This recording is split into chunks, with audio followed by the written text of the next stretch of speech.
So this week in movies, Lucasfilm does not seem to be getting it through their thick skulls. We'll talk about that. We also have a trailer for The Crow that might signal good things to come, plus a horror movie franchise that is absolutely going to destroy your childhood. We have that and quite a bit more, so let's jump into it. Hello nerds! You have found the place for all of the nerdy movie updates worth talking about. More than just comic book movies, though that is a good chunk of what we cover here in the news. We get nerdy about all kinds of movies, as well as the art of making movies in general. If you like this kind of news reporting, then go check out the full show over on the main channel called The Week in Nerddom, where we talk about TV and comic books and gaming and rumors and etc., everything in between. You can find the link to that down in the description or at the end of this video. Now, let's hear about all that movie goodness, shall we? Starting with follow-ups and corrections. Our first follow-up has to do with the Scream franchise. Neve Campbell is set to return for the 7th installment of the movie. They apparently have increased her pay, though this does come after the Melissa Barrera and Jenna Ortega situations, both around the whole Palestine-Israel situation. Both of those actresses have left the franchise. One of them was fired and the other one supposedly quit in solidarity. So now they're like, hey, Neve, we've got some money we can give you. So seems a little, but if it makes for a good horror movie, then let's hope it makes for a good horror movie, right? From there, we also have Star Wars Rogue Squadron. Now, again, previously rumored to have been canceled, though Lucasfilm never explicitly said that this was not happening. Now we have Rogue Squadron is coming back, and Patty Jenkins says she's the one that's still in charge of that happening. So once again, Lucasfilm just not understanding what the issues are, why they're not making money. Maybe this changes. There is still that sliver of possibility, but that sliver is rapidly diminishing. Our next follow-up has to do with the movie that we actually didn't talk about because it's just the existence of it should be offensive to everyone. We're going to talk about it real quick because it finally came out, and that is the American Society of Magical Negroes. That movie, the Black Harry Potter situation, that's kind of how they're billing it, but I don't think, I mean, I haven't watched it, so I don't know, but it doesn't seem like the trailers really led into that comparison, making, apples to apples situation. But the opening weekend is $1.3 million. So Hollywood, learn. Just because you think you have more virtue than the people watching your movies doesn't mean the people watching your movies want to be preached to over and over and over. Just tell a story, tell a good story. If it checks off your social justice boxes and is still a good story, you will still make money. It's amazing how that works, but it has to be a good story that people want to hear. Again, because you think you have more virtue than the rest of us does not mean we care. Anyway, continuing on. Venom 3, we have the official announcement of the subtitle of this movie. We also know explicitly that this is going to be Tom Hardy's solo outing as Eddie Brock, but the subtitle of the movie is going to be The Last Dance, so the name of the movie is Venom: The Last Dance. I heard somewhere that it was going to be a musical, but I'm pretty sure that was just somebody making a joke, but if it is, like, why? But also very intriguing that this is at least the last one on his contract. Tom Hardy's last contractually obliged movie, solo Eddie Brock, which is leaving the door open for him to stay on as Eddie Brock if those rumors that we talked about a couple weeks ago come true, and this sets up Eddie Brock joining the 616, the MCU. So very intriguing that is explicitly the way it's been laid out. We'll keep tabs. From there, we have some trailers to talk about, and the first one is the big one, and that is The Crow has finally given us our first proper trailer. It looks better. I'm going to say a thing that's probably going to piss off some hardcore fans, but it looks better than those initial images they released would have had us think.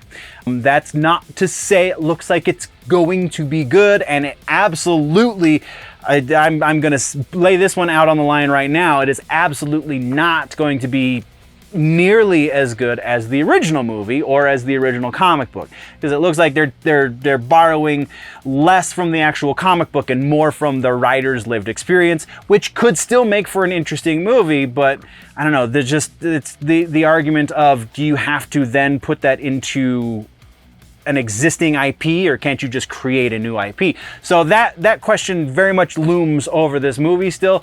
But this trailer shows us just a little bit of what could be awesome. And it's definitely not those tattoos or that haircut, but that's a different video for another time. Let's move to our next trailer. Next trailer is Rebel Moon Part 2, The Scar. It looks like one of my complaints for the first Rebel Moon movie was, we got billed that we're going to get these lightsaber adjacent weapons, and then we really didn't. We kind of got one for a couple of seconds, and that was about it. Well, this one, the action sequences, many appear to be separate points in the movie, and a lot of them incorporate those not really lightsaber weapons, so that's going to be pretty cool. But aside from that, it still just kind of looks like edgelord Star Wars, which isn't exactly a bad thing, but it's still not the greatest thing. It's going to be more of the same from Zack Snyder. The whole other situation with him these days as far as like the way he interprets source materials and stuff, but still interesting. Definitely the trailer will be worth a watch. Let me know what it does for you, if it changes your mind on the movie at all, or if it just kind of hypes you up even more. Just let's have that conversation down in the comments. From there, we have one other new trailer that just launched. I believe it was either last night or this morning, and that's the new Furiosa trailer. May 24th for Furiosa. This looks... I really like George Miller's stuff. Like, I think the Mad Max series is highly engaging, if for no other reason than it's pure popcorn fodder, and it's really easy to shut your brain off and be entertained by it. The Furiosa movie looks like he's trying to bridge the gap between like a thinking man's action movie and what he's done previously with the Mad Max movies. So, intrigued. I don't know if this trailer does much to make me more hype for the movie, though I will probably still end up seeing it because the girlfriend really likes the character of Furiosa, and happy wife, happy life, baby. So yeah, that's kind of where we're at with trailers. Let's move into some regular ass news, and starting things off there, we have Teen Titans are getting a live action movie in the DCU. The screenplay is going to be written by Millie Alcock, who is the screenwriter for the Supergirl Woman of Tomorrow movie that is also going to be in the live action DCU. And I don't know how I feel about this. Oh, I'm sorry. Anna Nogueira is going to be the screenwriter, starring Millie Alcock. I can read. I really can. So Anna Nogueira is going to be the writer, who is the writer for the Supergirl Woman of Tomorrow.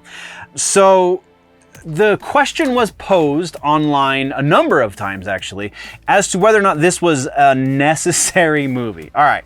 So let's get out of the way the fact that no movie is, strictly speaking, necessary. Entertainment is not 100% necessary to our existence as human beings. So that's kind of the one thing. But is it necessary because the argument went, because we recently got the Titans TV show live action, which was rather good. We also have had a number of animated iteration of the Titans. So is a new movie really necessary? Well, if you remember the fact that we are rebooting the entire DC entertainment universe, not the comics, but all of the live action and video oriented entertainment aspects of it, then yes, it is absolutely necessary, because like these are key players in a lot of major storylines in the DC universe as far as like where the fans like to see things go. Like these guys are part of that. So to put them in a movie together to potentially set up multiple characters in a way that makes sense, it covers a lot of ground quickly, and if it's coherent, then it will cover it well as well. So yes, I absolutely believe that the Teen Titans live action movie is not uncalled for and could be definitely beneficial to the DCU at large. From there, let's move over to another live-action adaptation that was just announced, Popeye! The original Popeye live-action movie with Robin Williams from 1982 holds a very special place in my heart as I bump the microphone. I love that movie because I love Robin Williams, and I love that movie because I watched it probably a few dozen times between the ages of 2 and 10. But if you've watched it recently, it definitely deserves a little bit of an update because it's not great. Robin Williams is brilliant, but it's not great. So I can see this is another one of those characters that's like not a whole lot is being done with this character in the pop culture conversation. There's not a lot of relevancy of Popeye today just because for whatever reason he doesn't exist in pop culture right now. So sure, let's do a live action. Let's update that. Let's make that happen. Let's see if we can revive this character because it's a character from so many of our pasts that has a real fond memory. And potentially like give whatever. Again, this is a thing that I can get behind because it's not, he's not Batman, right? It doesn't really stick the same as if you started rebooting the original Batman stories from 80 years ago. So there's that. And then, boy, our final piece. Okay, nerds. So, you gotta hit that subscribe button. I'm just saying, like, it's not really an option. Just hit the subscribe button and you can keep getting entertaining news and all of the really great content that we bring you here. All it takes is one little click, and then I get to eat. Yeah, so that helps out a lot. Alright, let's get back to the show, shall we? Of news this week has to do with a horror movie franchise that is probably unexpected by most people. The Pooh-niverse is what they're calling it. So that is Winnie the Pooh, Blood and Honey, the second one, the sequel. Winnie the Pooh, Blood and Honey 2 is about to come out. Apparently they're retconning a whole lot of what happened in the first book or first movie.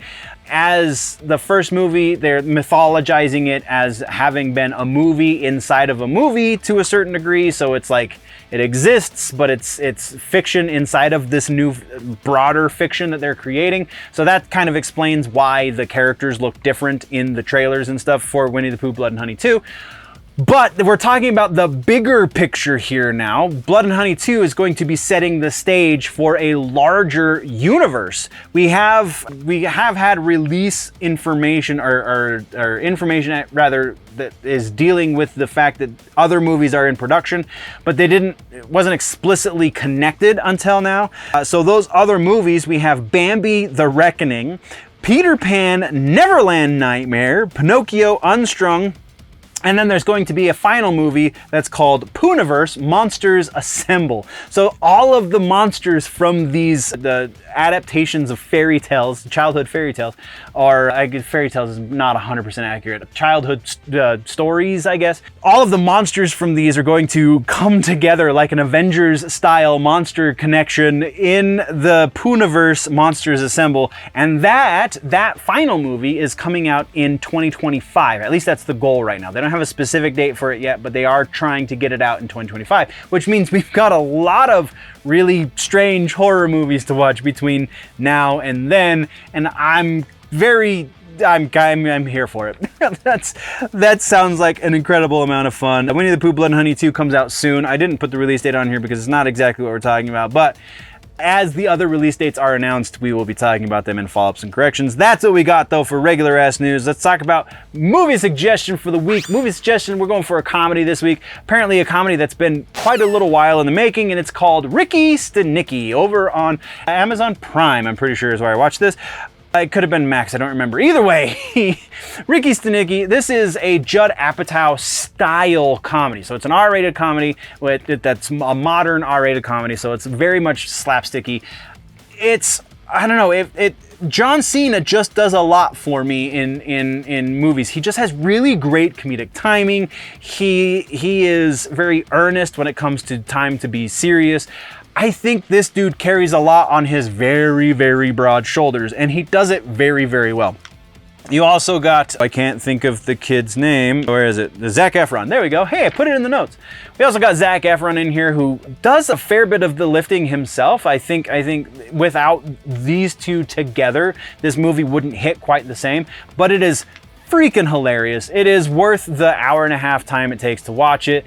And if you like the kind of potty humor of a Judd Apatow style comedy, then this is going to be right up your alley. Absolutely recommend Ricky Stenicki. Go check it out. That brings us to the end of the video, nerds. Thank you very much for joining me for the news. Once again, there is a full and probably much more up-to-date and recent episode of the news, the full-length version, if you will, called The Week in Nerddom over on the main channel, linked down in the description, and probably link popping up somewhere around my face right about now. So click on that, go check that out as well, or if you prefer your news in more truncated pieces, then by all means just stick around here and go check out some of the other stuff we offer on this channel. Thank you very much for joining me. We will see you in the next one. Before we go, always remember, nerds, that if it is generally nerdy, it's probably here.